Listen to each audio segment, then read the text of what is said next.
buddy.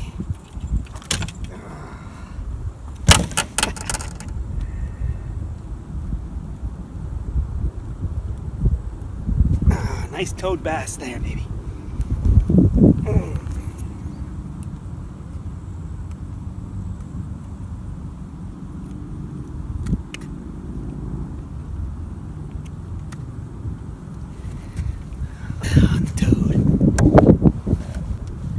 Hey fishing fanatics, welcome back to Fish Den 365.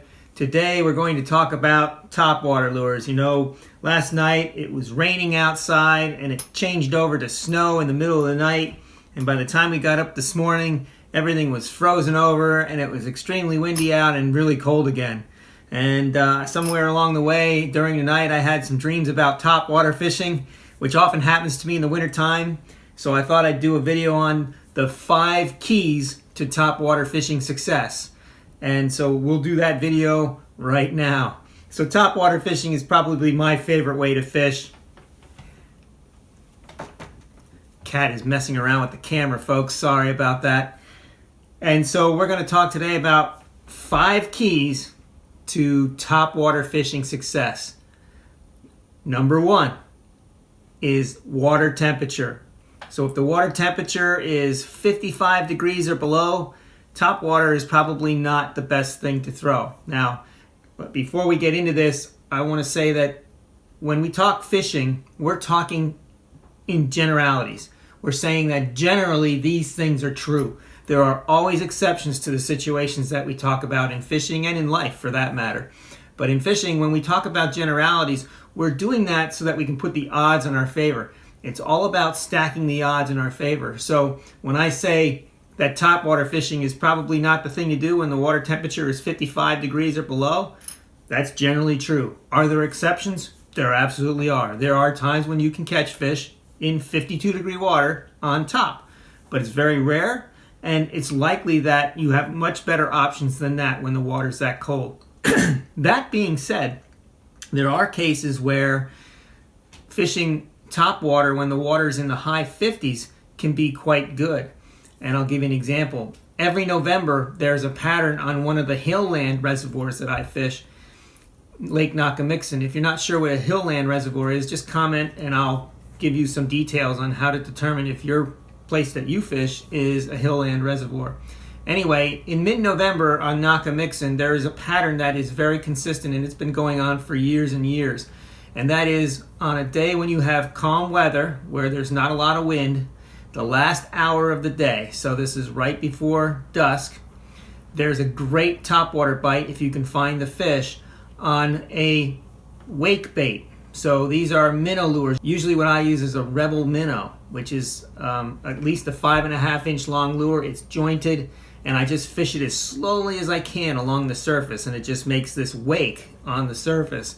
And there's this period of about a week where those wake baits just catch fish very well at that lake. And I'm sure this is true at other hillland reservoirs during the fall when the water's around 58 degrees in that temperature range. So anything warmer than 55, and as the water warms up through the 60s and 70s, topwater just gets better. So that's key number 1.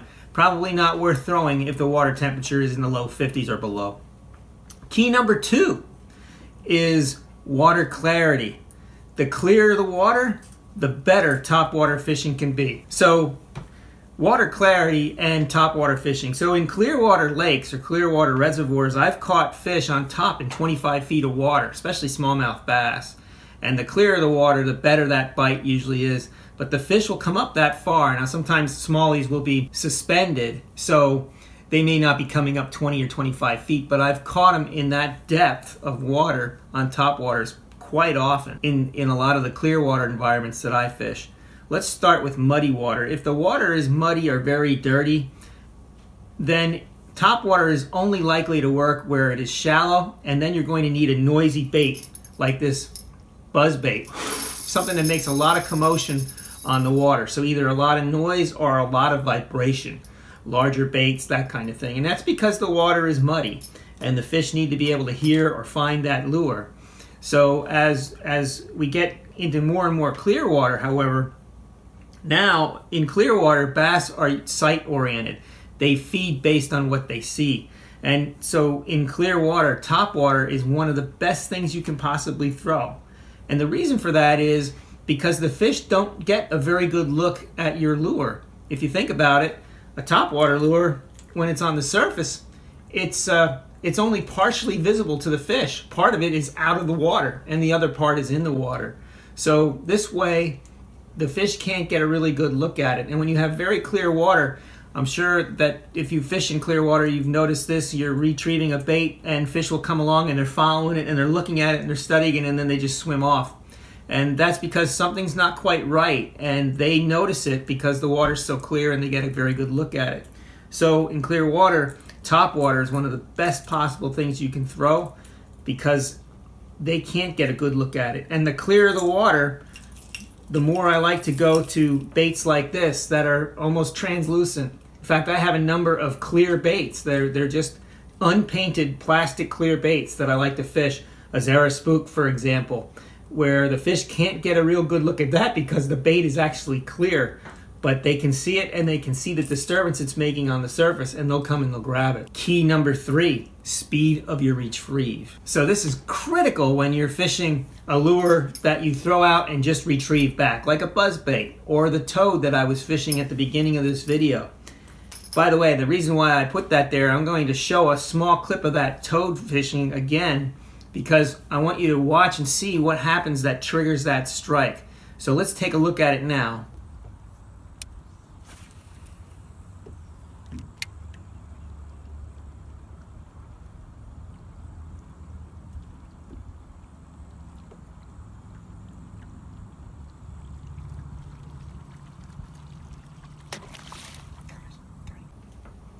Okay, we're back. Did you notice what happened when that fish struck? I had thrown that toad out there. I was retrieving it back. This is another generality, by the way. So I was using another generality in that cast, and that is usually the fish will hit within the first third of your cast. In other words, when you throw that bait out there, it lands on the water. Usually the bite happens in the first third of your retrieve is what I meant to say.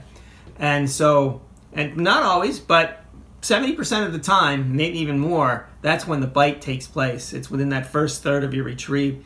So if you watch that video, I'm nearing the end of the retrieve. I'm past the halfway point, and I immediately start speeding up my speed of retrieve. And as I do that, that fish just blows up all over that toad. And that was a big key that day, because before that happened, I was throwing the toad and I was getting some short hits. I caught a few fish, but they were hitting the toad tentatively. They were hitting behind it, and I wasn't getting good hookups.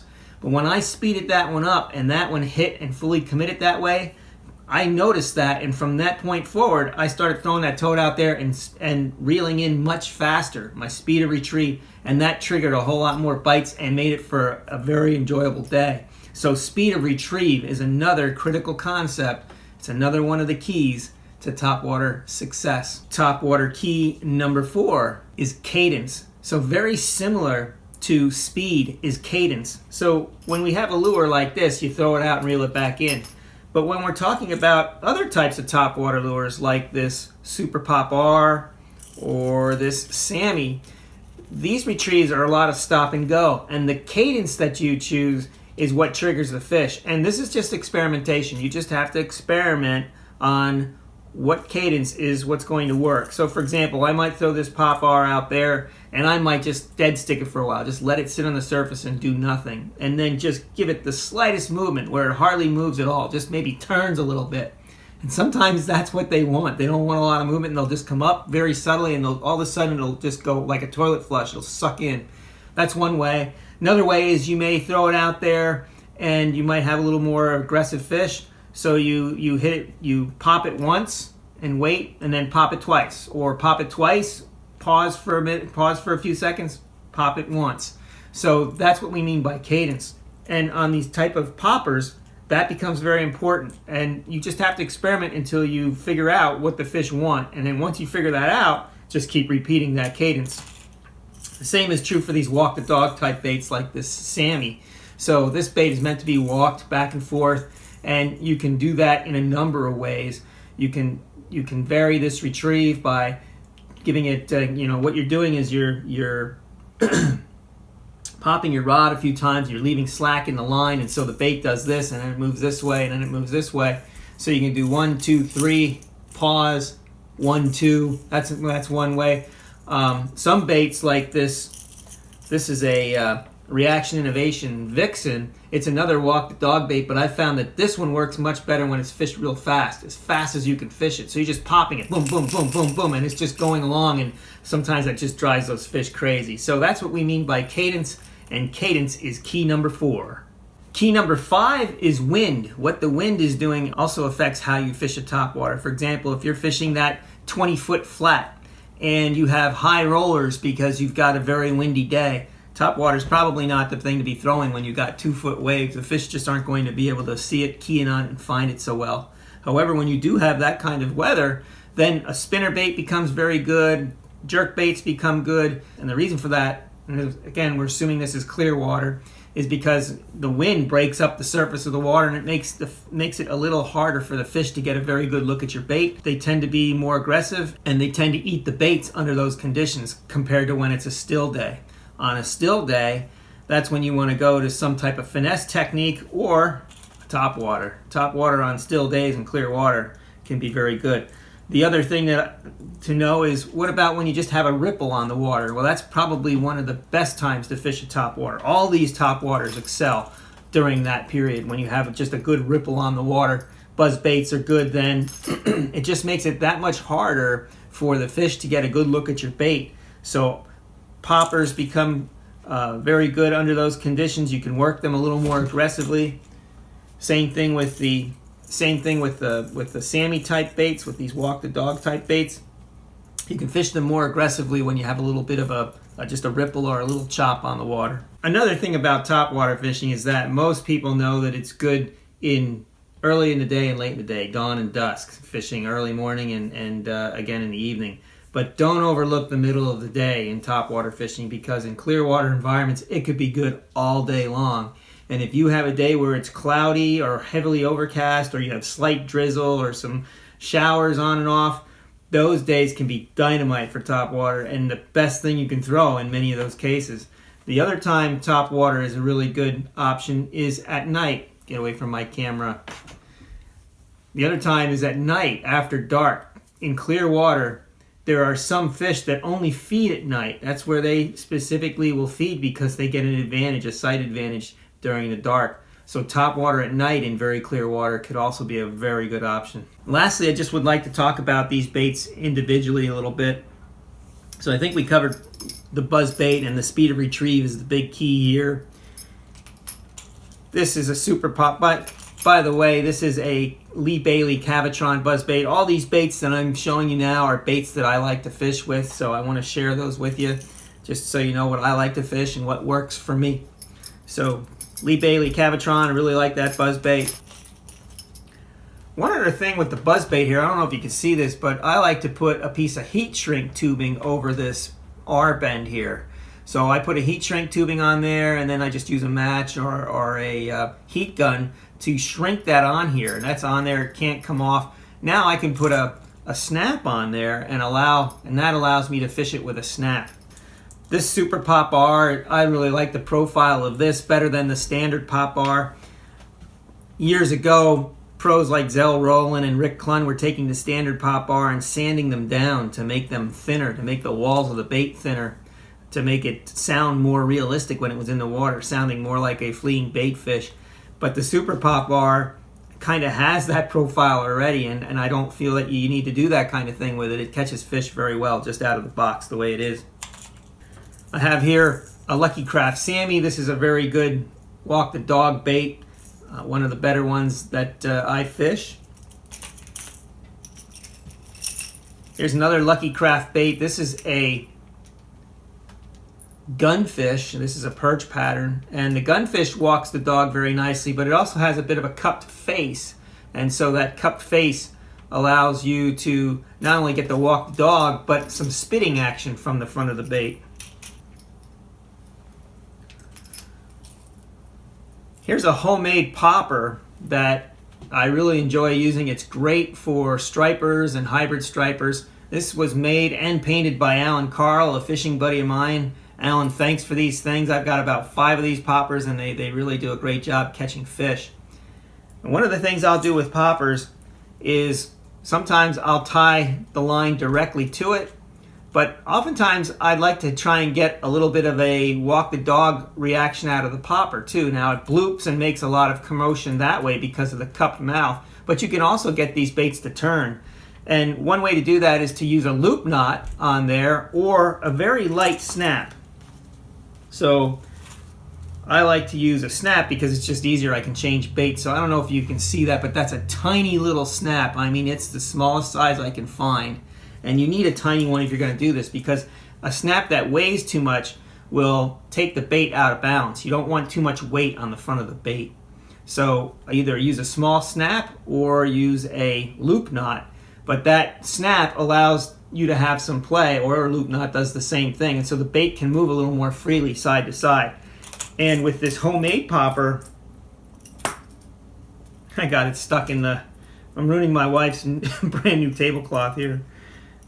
There we go. With this homemade popper, the way this is balanced, that snap actually allows this thing to do something very interesting. When I pull the bait, it bloops, but it also goes almost completely around, and I can make it turn.